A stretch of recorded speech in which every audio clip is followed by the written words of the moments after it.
to ODUDUWA chieftaincy family. Now is what is called the Bajulaye kingship. That's where I came from. So I'm a proper Lagosian. That's my father's side. Then from my mother's side, it's called Eletu Iwashe.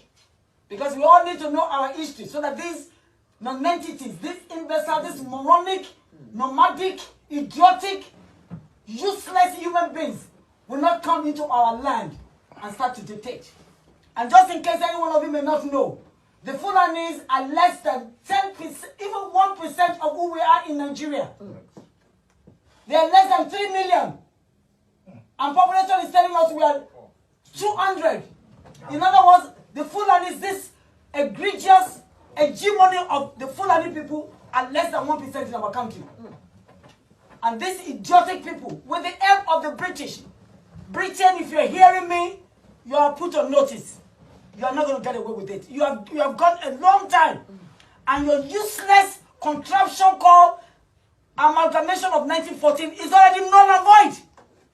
As at yesterday, it was 7 years overdue. Any treaty more than 100 years is overdue. And you have not called us, you have not asked your stooge, the Fulanis, to come to the table. They don't want to jojo, they want war. They haven't seen anything yet. They will know what we are made of. The Biafrans and the Yoruba nation, we're not going to take it anymore. The end has come. From my research, I learned that the Igbo people have been even in the area since the 13th century. Yes. I also learned, in case you don't know, the Igbos come from Eri. Eri happens to be the grandson of God. God happens to be the seventh son of Israel, of Jacob, in the Bible. Yes. So if these people have been existing for that long, where did this useless Fulani come and tell them how to rule their land? How to rule their resources? They want to take over. They are not going to take over. We will not. Maybe we have all been soft, including the Yoruba nation. We have all been soft because we are real, humane people. When I look at the Yoruba, because I come from them, my grandfather used to house some of these useless people called Fulanis and houses. We give them money, we give them food. And then they want to turn around and bite the finger that fed them. And I'm saying no, not on our watch. I'm going to be 65 years in another 3 months. I don't want to end this contraption to my grandchildren. I also know that the Igbos are the smartest in Nigeria. I did my research. That's what the research says.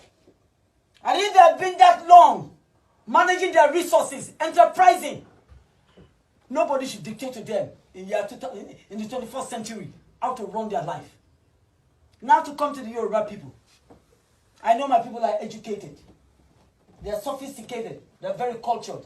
Yep. And sometimes their nicety is not because they are weak.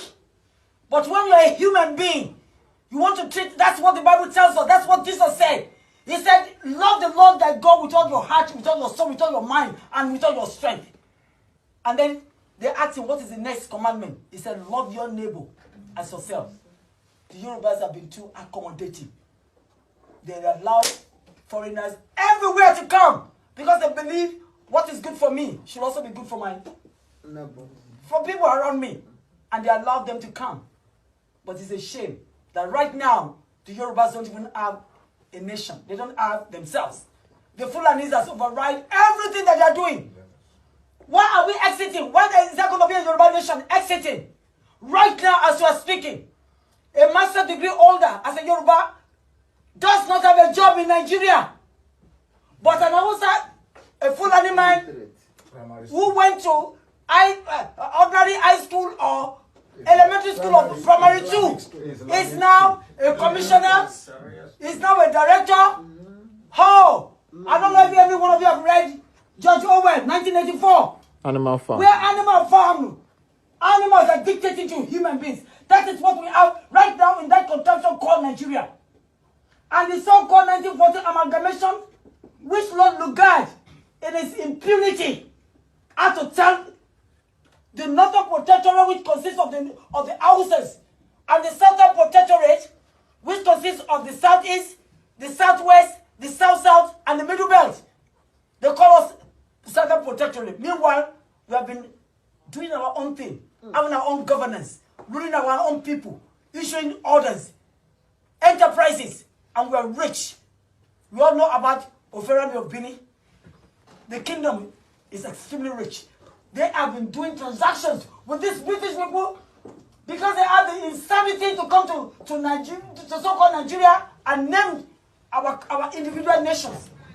Join us together and call us Nigeria. How did they come across Nigeria? I don't know about you. There's no nation in Nigeria that can explain what Nigeria is. Niger area. Yes. The Niger River, we have two rivers in that country called River Benue on the west and River Niger on the east side. This Lord Lugard, a man that is rotting in his grave, named us Nigeria. And when you know the word nigger, which is an aberration word that the use of blacks in general in this country, you will know that it's not a palatable name to be called. We are not nigger. We are respectable, civilized, cultured, enterprising, successful people. Both the Igbos and the Yorubas. And if you come from Abia, if you come from Imo, if you come from Rivers, even Urobo,